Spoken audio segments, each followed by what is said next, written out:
Olivia, thank you. Well, for his reaction to our interview with the PM, let's bring in the Shadow Minister for Housing and Social Services, Michael Sukkar. Michael Sukkar, thanks for joining us.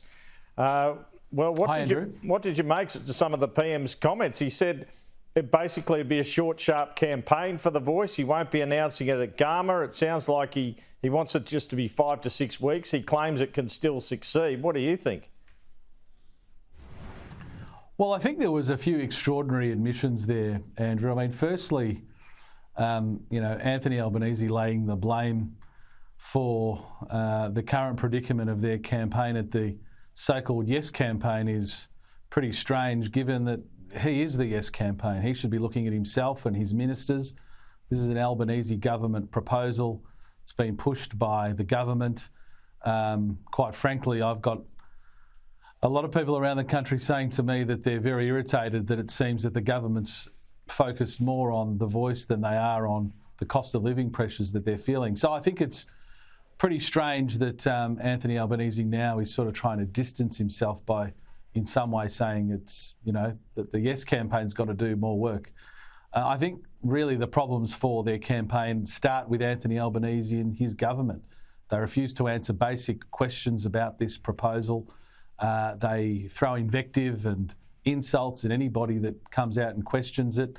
And even now, in this interview, the Prime Minister saying that he believes Australians are, in a sense, good enough to support it. Well, what's he saying about those people who don't support it and who will end up voting no? And either way, a big proportion of Australians are going to vote no to this, either a majority or certainly a big proportion. So I think the ongoing insults that have been thrown around, whether it's calling people Chicken Little, whether it's calling people Judas, calling people racist if they don't support The Voice, hasn't helped. And then finally, Andrew, people that Andrew Albanese is referred to as great leaders, including Thomas Mayo, who says this is the first step to compensation and reparations, or praising the members of the Communist Party of Australia.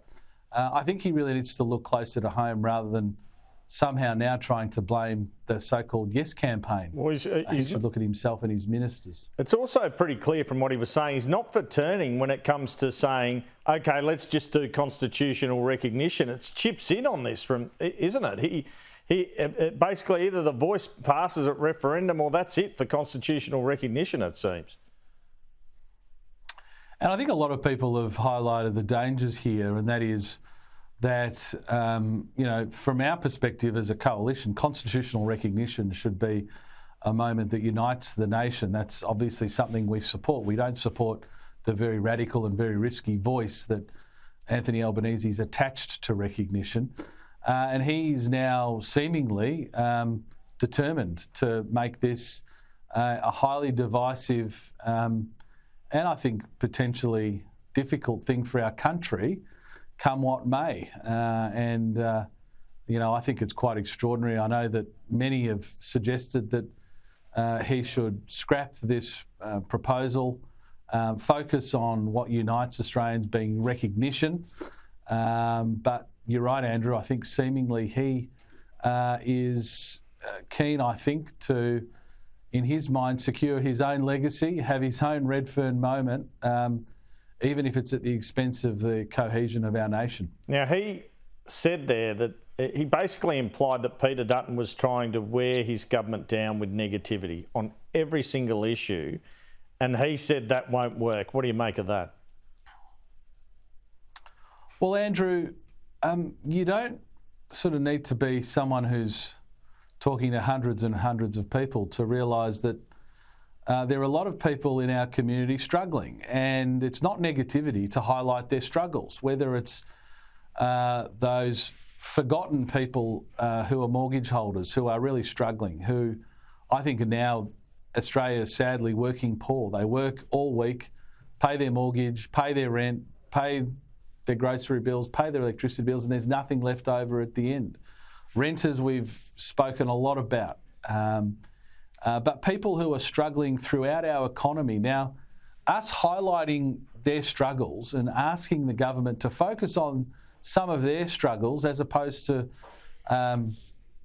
whether it's all of the international forums or whether it's The Voice actually focusing on their struggles, I don't think he's being negative. That's what Australians expect of their elected representatives, to focus on, to some extent, the bread and butter issues that they're focused around their kitchen tables. And I can tell you right now, Andrew, when you speak to people, it's the first, second, third, fourth, fifth issue, because they are genuinely, at the end of every week, working out how on earth they're going to pay the latest gas bill or the latest electricity bill. And many of them say to me, Andrew, well, I voted for that bloke because he promised me a $275 reduction. And not only have I not seen that reduction, I've seen increases, in some cases, over $1,000. So us highlighting these issues, Andrew, the Prime Minister might call that negativity. I call it reality. And most Australians are living in a world of reality. They're not on jets flying around the world. They're actually trying to deal with the reality of their day-to-day bills. And I don't think that's negativity. That's what we should be doing. Now, you're a former Assistant Treasurer. What do you make of the appointment of Michelle Bullock? Look, I think it seems like a sensible appointment, and I, join my colleague Angus Taylor and our leader Peter Dutton. I think it certainly has some continuity. She's, from my perspective, appears to be very well credentialed for the role.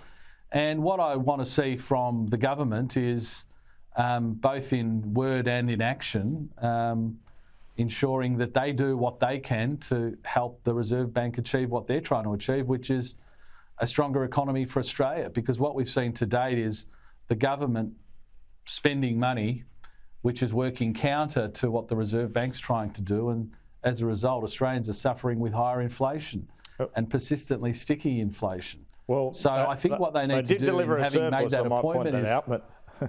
They did deliver a surplus, I might point that out. Well, they delivered a surplus on the fumes of the former coalition government and what we put in place. Okay. Well, Let's Michael not forget Sukkar, that, Andrew. I mean, there's very good analysis. I should say, Andrew, there's very good analysis in the Fin Review that highlights if the Labor government had have gone on holiday for 12 months, there would have been a bigger surplus than the one they delivered because of the very strong economy that they inherited. All right. Are you expecting, or do you believe the economy needs more rate rises this year?